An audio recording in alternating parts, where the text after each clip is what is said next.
Have you ever placed a trade, felt confident, maybe even excited, only to watch your money slowly disappear before your eyes? You close the trade. You're angry. You swear you'll never trade again.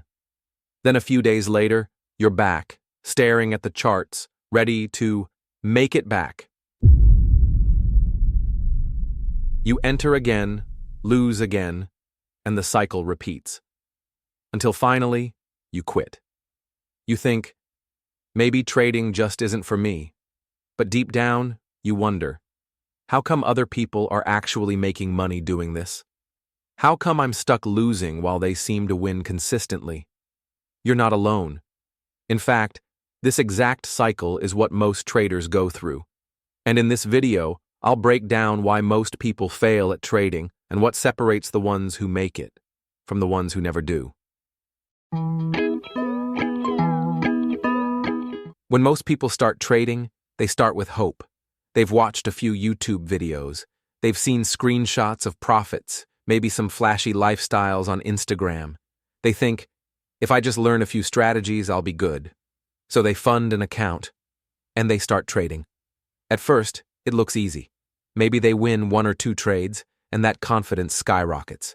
But then, out of nowhere, the market turns against them.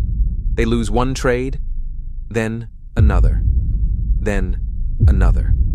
Before they know it, their account is gone. They feel stupid. They feel angry. They feel like the market is against them. So they stop. But a few days later, that urge comes back. They think, if I just change my strategy, I'll get it right this time. And so the same story repeats, again and again. Hope, win a little, lose, blow the account, quit, come back. It's an endless emotional roller coaster that drains not just your wallet, but your confidence and peace of mind. Most people fail at trading because they never treat it like a real skill. They treat it like a shortcut to freedom. They come in wanting to make quick money without realizing that trading isn't about luck. It's about discipline, patience, and control. They skip the boring parts, learning risk management, backtesting strategies, writing a trading plan, and instead jump straight into the charts, clicking buy and sell based on emotions. When they win, they feel unstoppable. When they lose, they double their lot size to make it back. That's not trading. That's emotional gambling. The truth is, trading doesn't destroy people.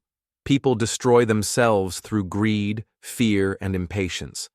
The traders who make it don't have some magic strategy. They have emotional control. They wait for the right setups.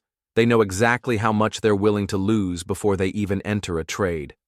They track their progress, learn from every mistake, and treat trading like a business, not a bet. In the end, trading success isn't about how smart you are. It's about how disciplined you can stay when everything inside you wants to react. The market rewards patience, not excitement. It rewards control, not emotion. And until you master yourself, you'll never master the market.